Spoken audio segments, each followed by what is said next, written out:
हर कोई कहता है कि एज डज नॉट मैटर, कि age is just a number. Age matter नहीं करता है, इसका मैं आज डेफिनेशन देने वाला हूँ। आज तुमको मिलाता हूँ दुनिया के सबसे छोटे बिलियनियर से ना। इनके पास पैसा नहीं है ये मानने की गलती बिल्कुल मत करना, क्योंकि जो शार्क टाइम में जज बैठते हैं सबसे अमीर जज यही है। सबसे पहले इनका एज बस और बस आजकल कुछ 27 हुआ रहेगा। तो एक इतनी छोटी एज में बिलियनियर इम्पॉसिबल लगता है ना? शायद नहीं। और हाँ, अगर तुम इनके एजुकेशन की बात करोगे तो इन्होंने एजुकेशन 12th के बाद किया ही नहीं है। भी बड़ी कॉलेज में तो कॉलेज ही नहीं गया, मतलब बड़ी कॉलेज तो दूर दूर की कॉलेज बात आपने अपना करा भी नहीं? मैंने बिल्कुल तो मेरी स्टोरी तो ये मैं है, और आप दोनों 12th पास है, मतलब हम दोनों 12th पास हैं।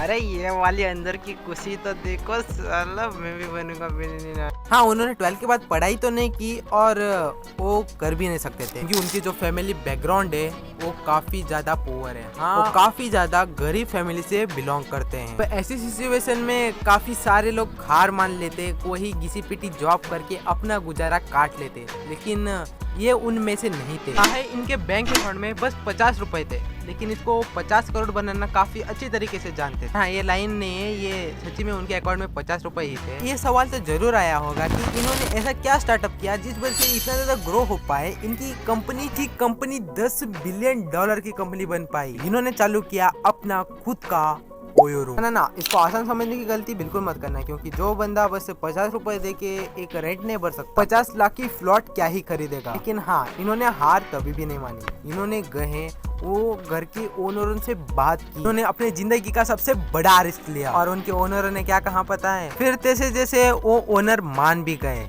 लेकिन उसके बाद होती है असली कहानी की शुरुआत। इन्होंने पूरा 3 साल निकाल दिया था रिसर्च में कि एक कंपनी क्यों नहीं चल रही है, ये इसका क्या है। चलिए, से याद आया, हमारे पुराने वीडियो भी यही काम करते हैं। कोका कोला की कैसे ग्रोथ हुई, किस क्रिएटर का कैसे ग्रोथ हुआ, ये बिजनेस कैसे बनता है, यही हम इस चैनल में डिस्कस करते हैं। So you are interested, businessman बनना चाहते हो, एक सही दिशा में जाना चाहते हो, तो प्लीज सब्सक्राइब कर देना हमारे यूट्यूब चैनल को। फिर वीडियो की तरफ बढ़ते हैं। तो उनके बिजनेस में उन्होंने काफी सारे चेंजेस किए, जैसे कि इन्होंने एक गुड सर्विस रखा, मतलब जो भी वेटर आता है उसका सर्विस अच्छा रखा, अच्छे से अच्छे रूम बॉय को रखा, इन्होंने टेलीफोन डाला और इन्होंने ये भी कहा है कि लाइट बल्ब थे उनको भी उन्होंने चेंज। पर तुम्हें नहीं लगता यहाँ पर दाल में कुछ गड़बड़ है? क्योंकि इनके पास तो कुछ भी पैसा नहीं था, तो इन्होंने ये लाइट, ये टेलीफोन, ये रूम बॉय कहाँ से मंगा लिया? अब यहाँ पर दाल में कुछ काला नहीं, पूरी दाल ही काली। असल में जब इनको ये प्लान आया, इन्होंने ये प्लान उन ओनरों को बताया, उन रूम्स के ओनरों को बताया, उन बिल्डिंग के ओनरों को बताया कि ऐसे ऐसे हम डेवलपमेंट कर रहे हैं। जैसे जैसे मान गए हैं, तो क्या लगता है बिजनेस प्रॉफिट में जाएगा या फिर लॉस में? प्रॉफिट में। तो इन्होंने जैसे ये सारी चेंजेस किए, इनके होटल में ट्रैफिक बढ़ गए। हाँ, गाड़ी के नहीं, लोगों के। पूरे अंदर भाई पूरा रूम बुक हो गया एक ही दिन। तो यहाँ से होती है इनकी ओयो की शुरुआत। अब इन्होंने एक डेड होटल को एक प्रॉफिटेबल होटल तो बना दिया, तो फिर इसे एक चीज तो पक्का हो जाता है, अगर एक होटल को डेड से ग्रो कर सकते हैं तो 100 को क्यों नहीं कर सकते। इन्होंने फिर से रिस्क लिया, इन्होंने काफी सारे होटल्स को बाय किया और सक्सेस ही हो गए। तो फिर जब ये 20 साल के थे, इन्होंने फंड रेज किया अपने कंपनी के लिए। अरे ये जब 22 के थे, इनके अंडर 50 लोग काम करते थे। अरे जब ये 23 के थे, कंपनी पे नाम पे 500 बिल्डिंग्स। और जब एज 24 के थे, ये थे सबसे youngest one of the billionaire. और आज के समय में पूरे के पूरे 45,000 होटल्स इनके नाम पे है। पूरे जीरो से हीरो तक की कहानी तय कर दी थी।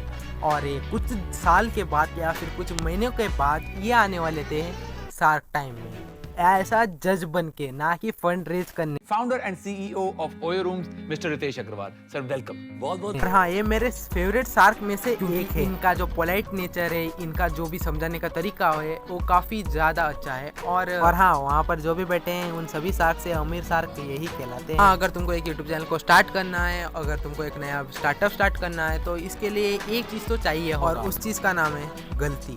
हाँ, क्या गलती उन्होंने की जिस वजह से वो डेड। उस पर्टिकुलर कंपनी ने ऐसा क्या किया कि उनकी ग्रोथ एकदम हो गई, या फिर उसे क्रिएटर ने क्या किया उसकी ग्रोथ एकदम हो गई, तो वो फिर कहाँ मिलेगा? हमारे चैनल में है भाई, एक से एक वीडियोस पड़े हैं कंपनी और यूट्यूबरों के, तो जाके देख लेना आपको कौन सा देखना है। तो फिर मिलते हैं वहीं पर, तब तक के लिए बाय।